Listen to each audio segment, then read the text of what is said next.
शेख हसीना, जो पिछले कई दशकों से बांग्लादेश की राजनीति में एक प्रमुख शक्ति रही है, उनका युग समाप्त हो गया है।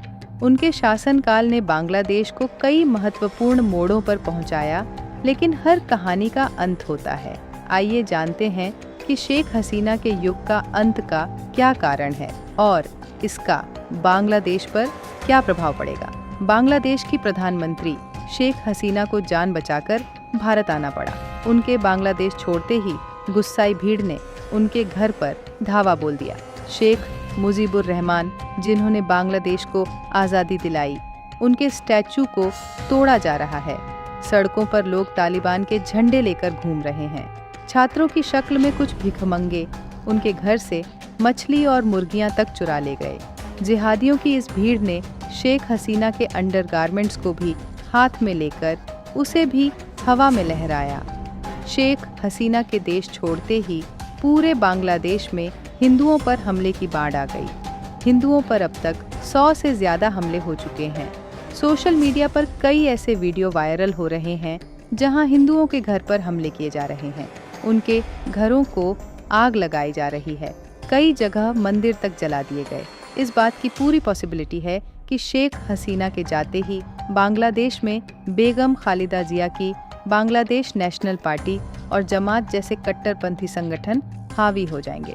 ये वो संगठन है जो कट्टर इस्लाम को फॉलो करते हैं, जो पाकिस्तान के इशारे पर काम करते हैं, जो शेख हसीना को इसलिए पसंद नहीं करते थे क्योंकि वो भारत की सपोर्टर थी। कुल मिलाकर शेख हसीना के बांग्लादेश का पीएम न रहने के बाद भारत के लिए जो कुछ गलत हो सकता था वो हो रहा है। वहाँ की 1,30,00,000 हिंदू पॉपुलेशन खतरे में आ गई है। बांग्लादेश की कमान कट्टरपंथियों के हाथों में चली गई है। बांग्लादेश से लगने वाले भारत के 5 राज्यों की सिक्योरिटी भी खतरे में आ गई है। ब्रिटेन ने शेख हसीना को राजनीतिक शरण देने से इनकार कर दिया है। ब्रिटेन ने कहा कि शेख हसीना अगर ढाका से अपनी जान बचाकर दिल्ली आई हैं, तो उन्हें राजनीतिक शरण भी भारत सरकार से ही मांगनी चाहिए, न कि ब्रिटेन से। समय का चक्र शायद इसी को कहते हैं। जिस ब्रिटेन की दिवंगत महारानी क्वीन एलिजाबेथ II ने वर्ष 2018 में शेख हसीना के लिए अपने राजमहल में स्टेट डिनर का आयोजन किया था, आज उसी ब्रिटेन ने शेख हसीना को अपने देश में राजनीतिक शरण देने से इनकार कर दिया था। और आज जब वो प्रधानमंत्री नहीं रही, तो आज ब्रिटेन ने अपने दरवाजे शेख हसीना के लिए बंद कर दिए। हमें सूत्रों से पता चला है कि ब्रिटेन के इस इनकार के बाद शेख हसीना ने अमेरिका, कनाडा और यूरोप के कुछ देशों से भी राजनीतिक शरण के लिए आग्रह किया है, लेकिन इन देशों की सरकारें भी अभी ऐसा करने के पक्ष में नहीं है और ऐसा लगता है कि शेख हसीना को शायद आखिर में भारत सरकार से ही राजनीतिक शरण मांगनी पड़ेगी और शायद कुछ दिनों के लिए और यहीं पर रहना पड़ेगा। आपको क्या लगता है, भारत को शेख हसीना को राजनीतिक शरण देना चाहिए? अपनी राय कमेंट में ज़रूर बताएं। शेख हसीना की 2 संतानें हैं, जिनमें उनके बड़े बेटे सजीव वाजेद लंदन में रहते हैं और उनकी बेटी साइमा वाजेद दिल्ली में रहती है। और अगर शेख हसीना दिल्ली में राजनीतिक शरण लेती हैं, तो वह यहाँ अपनी बेटी के साथ रह सकती है। एक दिन पहले तक बांग्लादेश में शेख हसीना के पास लगभग 100 करोड़ रुपए के 3 बड़े प्राइवेट बंगले थे, कई लग्जरी अपार्टमेंट थे, लेकिन आज न तो उनके पास अपना कोई घर है, न ही अपना कोई देश है और शेख हसीना को इंतज़ार है कि कोई देश उन्हें राजनीतिक शरण दे और वो वहाँ जाकर रह सकें। सोचिए, पिछले 15 वर्षों में बांग्लादेश की प्रधानमंत्री रहते हुए शेख हसीना ने 70 से ज़्यादा देशों की यात्राएं की, लेकिन आज इनमें से एक भी देश ऐसा नहीं है जिसने खुद सामने से आगे आकर ये कहा हो कि वो शेख हसीना को अपने यहाँ राजनीतिक शरण देगा।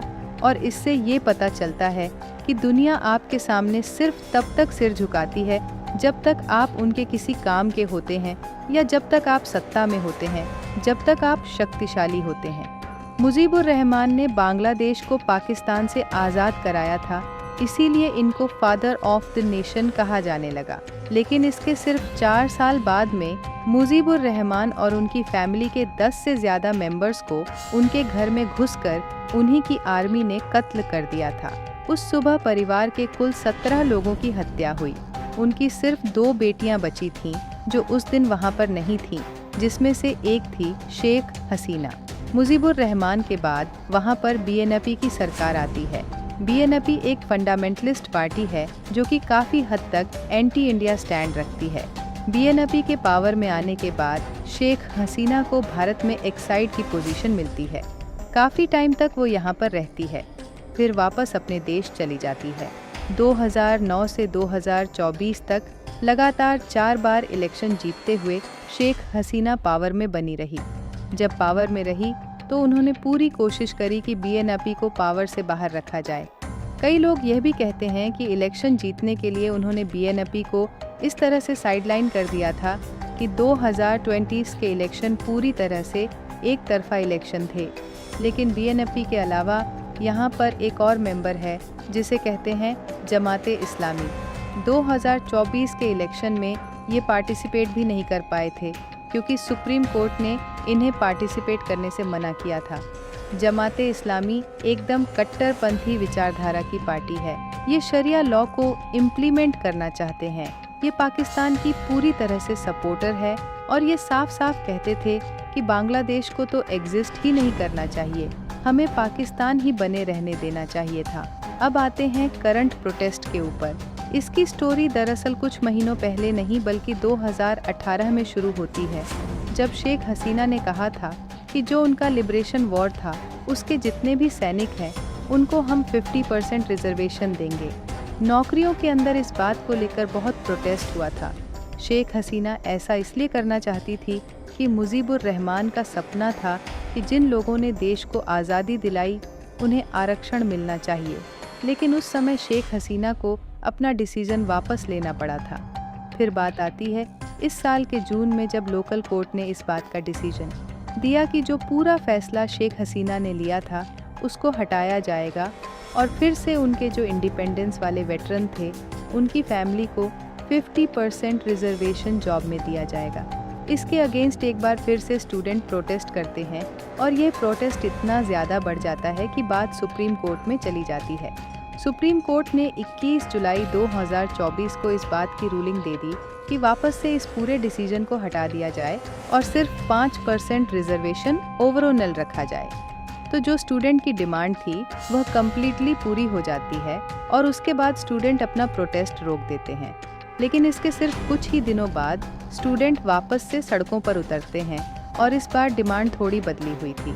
वह कह रहे थे कि जो अभी तक 1 महीने तक का प्रोटेस्ट चला था उसमें जितने स्टूडेंट की डेथ हुई है या फिर जो लोग अरेस्ट किए गए उनको छोड़ा जाए और 9 पॉइंट एजेंडा लेकर आते हैं और ये एजेंडा 4 अगस्त आते आते सिर्फ 1 पॉइंट में तब्दील हो जाता है और वह पॉइंट था कि शेख हसीना को अपनी गद्दी छोड़नी पड़ेगी और इसी वजह से 4 अगस्त का दिन बहुत इम्पॉर्टेंट बन जाता है। इस दिन का उन्होंने प्रॉमिस किया था कि हम सिर्फ प्रोटेस्ट करेंगे, लेकिन यह प्रोटेस्ट बहुत जल्दी वायलेंट हो जाता है और पूरे 4 अगस्त के दिन पूरे बांग्लादेश में भयंकर वायलेंस होती है और इस वायलेंस का नतीजा होता है कि फिर से कई सारे लोगों की जान जाती है और 5 अगस्त के दिन ढाका में शेख हसीना के घर की तरफ एक बहुत बड़ी भीड़ मूव करने लगती है। आर्मी ने हसीना को टाइम दिया कि अब आपको यहाँ से निकल जाना चाहिए।